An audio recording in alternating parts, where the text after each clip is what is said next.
Good evening. This is Ronald Coleman. And Vanita Coleman. Inviting you to join us again on the campus of Ivy College as the guests of our sponsors, the brewers of Schlitz Beer. The taste of Schlitz. The taste so many people prefer has made Schlitz Beer first in sales in the USA. If you like good beer, do as millions of people are doing all over the nation. Ask for Schlitz, the most popular beer in history. And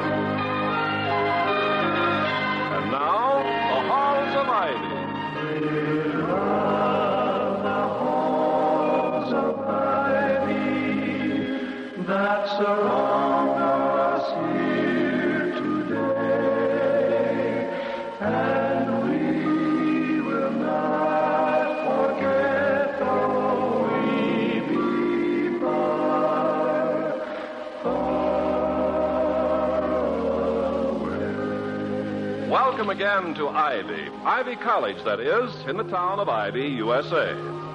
On Halloween, by old tradition, evil spirits are allowed to roam the earth after dark and hold high revel until the stroke of midnight, when the chimes usher in the Christian festival of All Saints. As in most places, the inhabitants of Ivy are not all saints, nor very evil, but a varying blend of the two. On this fine November morning, there's little evidence around the campus of Halloween jinx, high or low, as Victoria Hall returns from her marketing to join her husband, William Todhunter Hall, president of Ivy College. Toddy! Here, Vicky. Oh, sorry I'm late, but the shops are crowded and the traffic is dreadful. Are you starved? Well, I wouldn't say starved exactly. This sensation I feel in the pit of the stomach I put down to relief at having passed through another Halloween with no bloodshed, no major damage, and no morning after repercussions. As yet. Well, send a message to your tissues. Help is on the way. Lunch in a few minutes. Toddy, Yes? did you ever know Mr. Wellman's grandfather? No, dear, and I didn't know Abraham Lincoln either. You know what he looked like? Only from contemporary portraits. Tall, lean, sorrowful. No, I didn't mean Lincoln. I meant Grandfather Wellman. Yeah, oh. Did you know what he looked like? Only from the bust of him, which stands, if a bust can stand, which reposes, which sits on the back of its neck, what there is of it, in the foyer of Clarence Wellman Hall. It's red sandstone, which gives him an appearance of blushing deeply. Whether of pride in this college or mortification over Clarence, I have never decided. Did he have a mustache? Let me think. Yes, I believe 3 generations of Wellmans have had a labial adornment. In Grandfather Wellman's day, when the straight razor made shaving a matter of steel nerves and considerable fortitude, many a loving wife never had the privilege, or the shock, as the case may have been, of seeing her husband's complete face. Nudity of the chin. What I am trying to get at, darling, with almost no success, is this. Now, did he or did he not have a handlebar moustache? Like you always see in pictures of beauty shop quartets singing Sweet Iodine. Not Sweet Iodine, my love. It's Adeline. Oh. Although equally poisonous when rendered by the wrong voices. And it's a barber shop quartet, not beauty shop. Oh, well... female singing groups seem to favor the trio over the quartet. Oh, probably because being women with an instinct for security, it gives them a 25% smaller risk for discord. Let's start over. Certainly. Certainly. What was the question? Now, did Mr. Wellman's grandfather have a big soup strainer kind of moustache as worn by the tenor in gay 90s quartets? Oh, no, not the tenor, darling. That was the trademark of the baritone. Oh, the tenor. The tenor invariably has his eyes closed, seeking divine help in remembering the lyrics, I think. In my young days, I was always the bass, of course. Yeah, I know. But did Mr. Wellman's... And a very good one, too, if I may say so. Or I should say, we were quite good. Our rendition of Sweet Adeline, Harvest Moon, and Old Heidelberg is remembered to this day. Day. Ah, what memories. Yes, but did Mr. Wellman's grandfather... Yes, indeed. Georgie Barnes, the baritone. The baritone's superb. Willie Poole, the tenor. Always wanting it a tone lower, of course. Young Bartholomew carrying the air. Off key only in moments of exaltation. Ah, what memories. Old Heidel.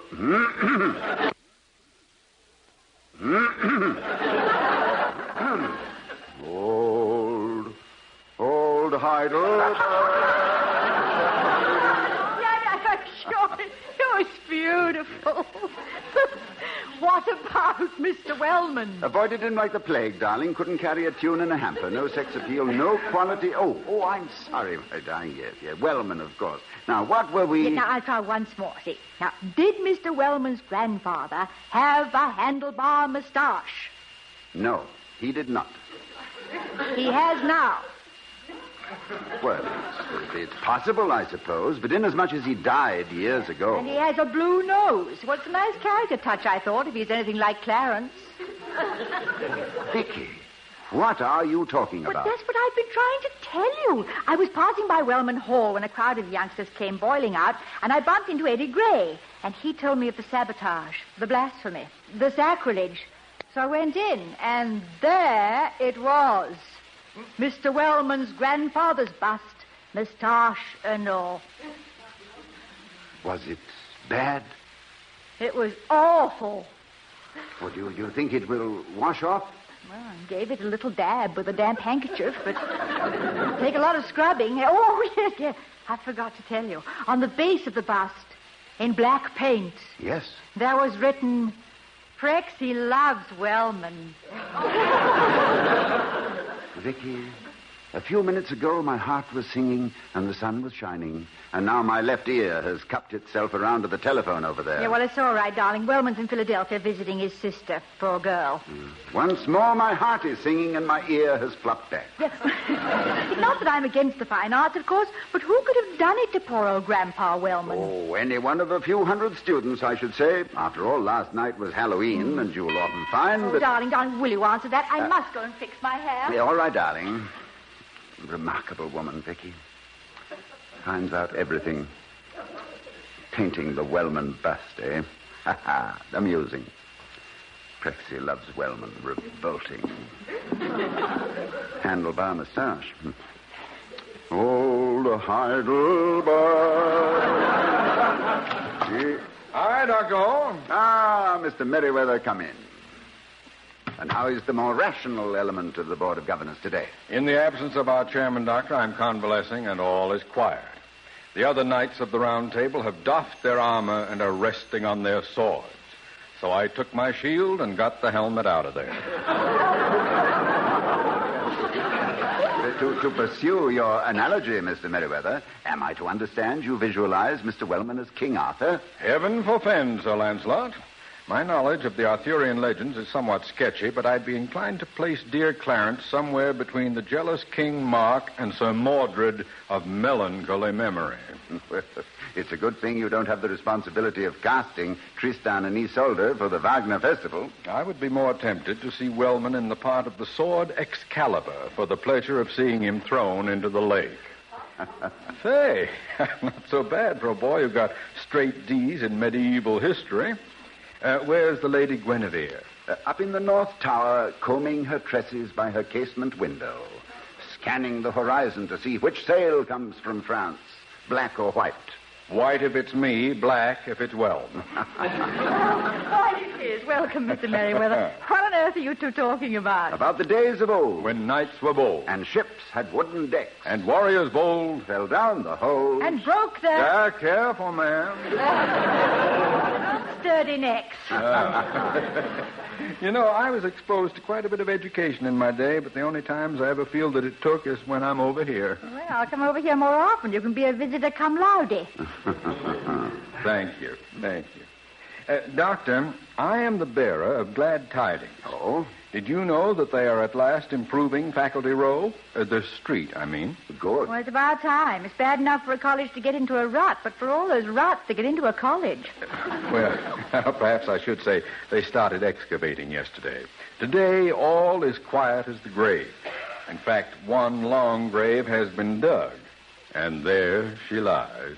Good heavens, who? Oh, no, ma'am, not that. I mean, one deep trench was scooped out and then abandoned. Oh, But why?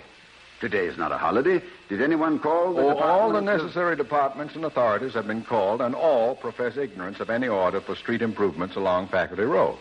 Grogan of our campus police reports that the road gang was equipped with all of the usual paraphernalia, including a truck bearing the sign of John Smith Contractor. Grogan further reports that the supervising gravedigger, or I should say excavator, submitted a permit which purported to be an authorization from the Ivy Board of Governors. Signed by whom? By none other than our respected chairman, Clarence Wellman. well, then what's wrong? Why don't they get on with the job? A, there is no such firm in these parts as the J. Smith Contracting Company. B, the board never authorized the work, such improvement having been constantly opposed by Mr. Wellman himself. C... But the signature? Was it a forgery? Doesn't Grogan recognize the signature? Grogan tells me that he writes twice a year to his half-sister in North Platte, Nebraska, period. Thus, he would not know Mr. Wellman's signature if it bit him, which is unlikely, in the leg. This is very interesting. An anonymous excavation. Well, if this is another Halloween prank... Well, exactly where did all this happen? At which end of Faculty Road did they start digging up? I didn't see it near here. This, I hate to tell you, neither end. Right in the middle. Oh, no. Oh, you don't mean... Oh, no. Yes, ma'am. Plumb smack dab in front of the house of Wellman.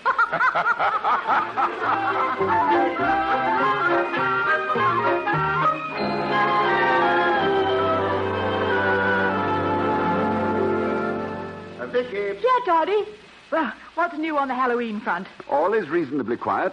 2 red lights are marking the spot where the body should be buried. Meaning Wellman? No, darling, no. Let us not daydream so late in the evening.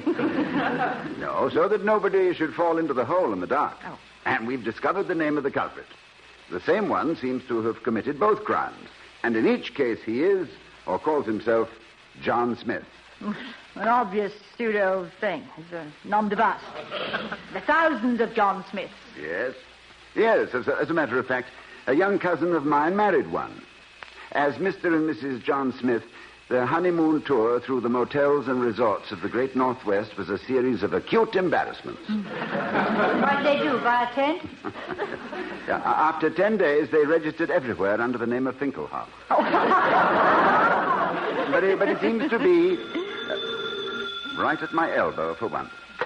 Hello, Dr. Hall speaking. Thought this might interest you, Doctor. Oh, yes, Mr. Merriweather. Got a telegram here from Wellman in Philadelphia. It says, and I quote, have made arrangements through personal connections here for road improvements, Faculty Row, desperately needed, as I have always claimed. Feel sure entire board will approve, returning tomorrow, Wellman, unquote. Well, that explains everything. Oh, now, Doctor, your college training is sufficiently adequate for you to do your own simple addition. I'm not telling you what 2 and 2 add up to. Pardon me if I appear to end on a preposition on a sour note. Goodbye.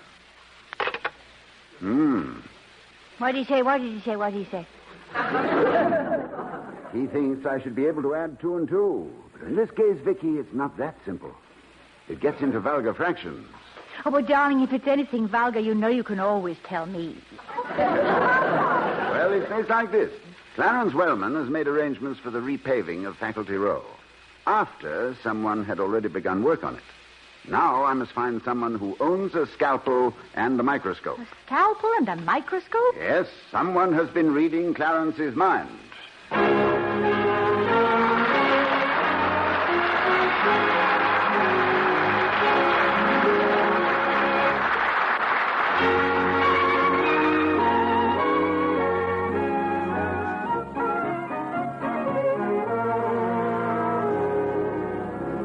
Walking past the boardroom at Ivy the other day, just as the Board of Governors was breaking up after an important session.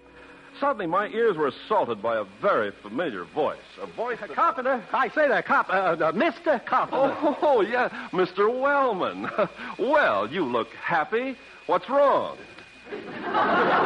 Wrong? Nothing wrong. Business is good. The board just slashed the departmental appropriation, and you must realize, being in business yourself, commerce, that is. Well, now that you mention it, Mr. Wellman, we might as well say world commerce. I represent Schlitz beer, you know, the beer that made Milwaukee famous. The beer I know all that, Carpenter. I must say that it's common knowledge. Why do you buttonhole me and give me a sales talk? Well, I didn't.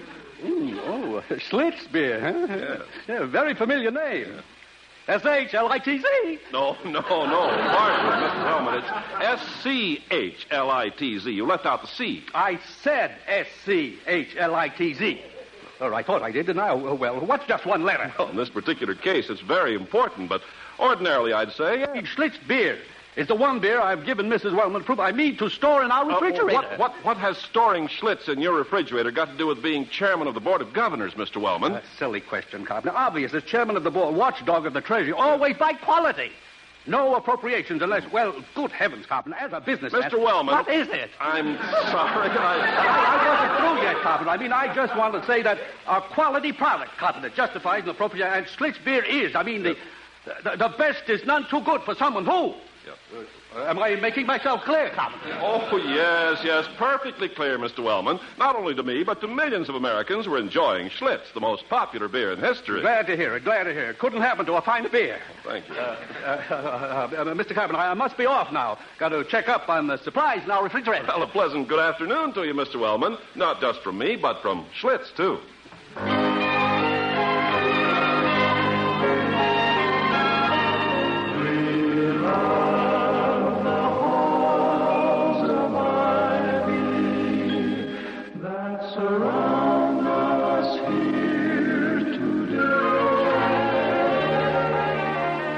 As we return to the halls of Ivy, Dr. Hall arrives home a little late from a busy afternoon to find his wife, Victoria, curious to hear the latest bulletins. Darling, come in and shut the door and sit here by the fire. And now, tell me about the ditch and the bust. The ditch and the... Oh, yes. You mean the Halloween business. Yes. Well, I've been almost too busy to consider it, really. Well, I can't see that you're responsible for it anyway, unless there's a student back of it. On the other hand, I don't think you're quite immune. I don't see how we can sit here inert and inept, or am I being inane? On the contrary, darling, you are being extremely ane. And I flatter myself that I am both ert and ept. If not wholly immune. And in staunchly defending the neglected positive, I am not only pertinent, but sipid. However, there does seem to be a student involved. What, a John Smith? Strangely enough, we have two at Ivy, it seems. It rather points to a third-year student, a John Smith Jr. He has asked to see me and is coming over. Toddy, what about Wellman's message? Surely he couldn't make use of his position as chairman of the Board of Governors to give out contracts. Oh, I prefer not to think so. I think Merriweather jumped to some sinister conclusion, but we'll know all about it tomorrow when... That'll be young Smith, no doubt. Thank you, Vicky, if you'll show him in. Yeah, I will. And if he says his name's Finkelhoff, I'll scream. How do you do, Mrs. Hall? I'm John Smith. Well, John Smith, come in. Dr. Hall is waiting for you. Thank you. Ah, Smith, glad to see you. Take a seat. Forgive me, Dr. Hall, if I impinge on your valuable time. No impingement, I assure you. I think Dr. Hall likes all his students to pinge occasionally. I hope I'm being pudent. I beg your pardon, Mrs. Hall? It's all right, Smith. Mrs. Hall is brushing up on her neglected positives and is inclined to get a little... you wanted to see me? Yes, I did. Dr. Hall, it has been well said that an idle tongue is the offspring of an empty mind. Yes. And that the prattle of fools is as the sound of an ill-tuned cymbal. Well, I don't for the moment recognize... It is a lamentable, although no doubt natural, corollary of the world's situation today, Dr. Hall, that your valuable time and mine should have to be wasted by the foolish pranks of adolescence. It has been brought to my attention that certain members of the student body are laboring under the delusion that I am guilty of decorating works of art with facial adornment and in indulging in sabotage along Faculty Row. Well, your assurance, Mr. Smith, that you had nothing to do with such foolishness is good enough.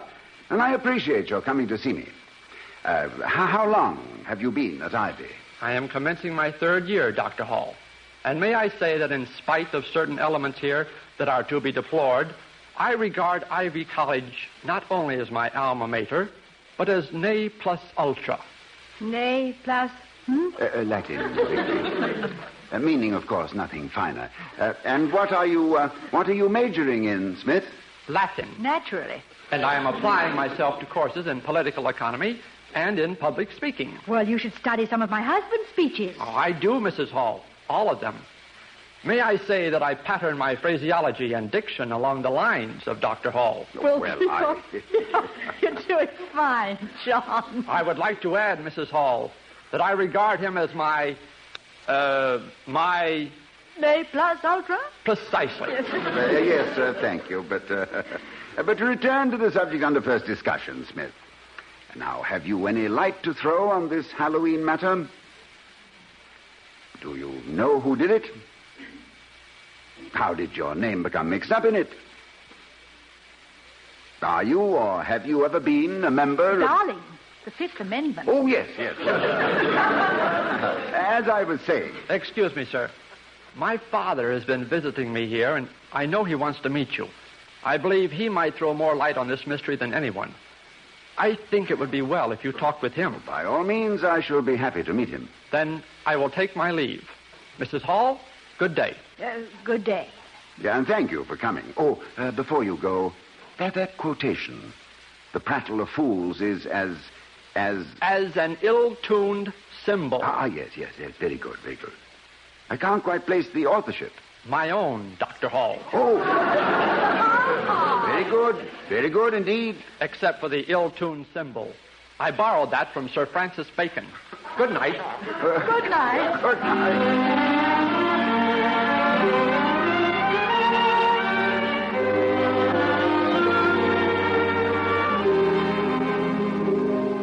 My husband will be down in a minute, Mr. Smith. Please sit down. Well, your son just left here half an hour ago. What did you think of him? Well, he... A bit of a punk, eh? Oh, no. He's young. Of course, he's clever. Young, clever, yes. But what are we going to do with him? He's got blinkers on. Can't see right or left.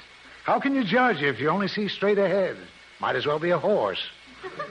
Dr. Hall, I believe. Smith, I'm glad to see you. I heard your last remark, and I agree. It's only by seeing on all sides that one is enabled to evaluate what's ahead. That's right. That's why Junior doesn't laugh. No sense of fun. Took him on a roller coaster when he was a kid, and he kept asking questions about centrifugal force. Well, I think with a little help and guidance, Ivy can broaden his view. That's why I sent him here. But we don't claim to work miracles. Science has yet to succeed in isolating the germ of humor. I personally believe that lacking the ability to create humor, the next best thing is to cultivate an appreciation of it, which I think is largely a matter of acquiring a sense of proportion. I've no doubt that when and if your son learns that dignity without humor is pomposity, he might relax a bit. We don't train students to be circus clowns, Mr. Smith, but we do believe that a man who cannot smile is not fully educated. Well, that sounds like good sense. I don't expect you to teach him to go around with loaded cigars, cackling like a maniac, but he's pretty stuffy. He's a good boy, honest, loyal. Oh, yes, his loyalty to Ivy is unquestioned. And he refused to give away the practical joker of last night's escapade, although I felt sure he knew who it was. That's right, Doctor. He did. Well, do you know who caused all the trouble? I do, ma'am. Well, can you tell us who did it? I did. You did? You did. Mrs. Hall, last night was Halloween. Years ago, when other kids were going around tearing up the town, Junior was up in his room, reading. Well, I arrived here yesterday to see the boy, of course, but I looked up my old friend Wellman, out of town. Then Jackson in biology, down with the flu. So I went around town with Junior. Saw a couple of youngsters hanging a cap and gown on old Bradford's TV antenna. Junior disapproved. Another bunch of kids were... Well, I won't give them away in front of the doctor here. But Junior disapproved. Just then we were passing Wellman Hall, and there was the bust of old Grandpa, looking as smug as ever. And, well, I couldn't resist it. You know the rest. Yes, but carving up Faculty Row, did you? I'm the John Smith Contracting Company of Philadelphia, Dr. Hall. I can't afford to give $1 million to Ivy, but Ivy's where I place my hopes for Junior. And a year ago, I ruined the springs of my car and wrenched my sacroiliac, bumping along that gall-darn death trap I call Casualty Row. So I told Wellman I'd fix it for him for nothing. Well, that was very generous of you, Mr. Smith. Yesterday, seeing he'd take no action in the matter, I dug a hole outside his door. Just to give him a laugh. Don't often get a chance to mix business with pleasure. Now I'll finish the road for you and give you the finest surface this side of the big city. Well, I think that's wonderful. Surface with a smile, I always say. A happy and profitable ending. Thank you, Mr. Smith. So goodbye, Doctor, Mrs. Hall. Oh, must you go? Yes, I must be on my way. And, look after the boy, won't you? We will. Yes. Goodbye. Goodbye. Well, Vicky, we're going to have a new Faculty Row. Now we'll have to find a way to repay Mr. Smith by doing something for Junior. Who doesn't seem to concur with the old verse which I have just revised for Halloween? What verse? Wake me early, mother dear, for I'm to be queen of the mayhem. Oh. And Vicky, hand me the telephone, will you? I think I'll call up the School of Horticulture. What, this time of the evening? What do you want, some nightshade? No, I was just thinking, if an onion can make one weep, what a fortune awaits the man who can grow a vegetable to make one laugh.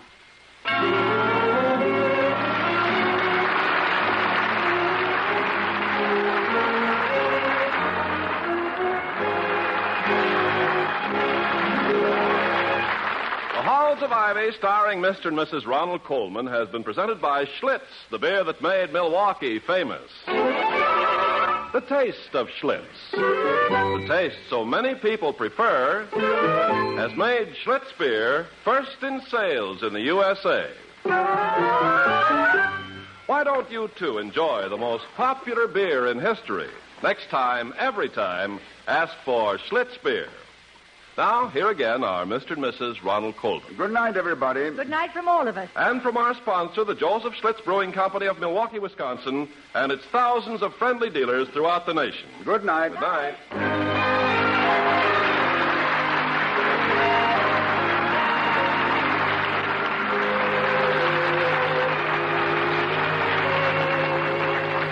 We'll be seeing you next week at this same time at the Halls of Ivy, starring Mr. and Mrs. Ronald Coleman.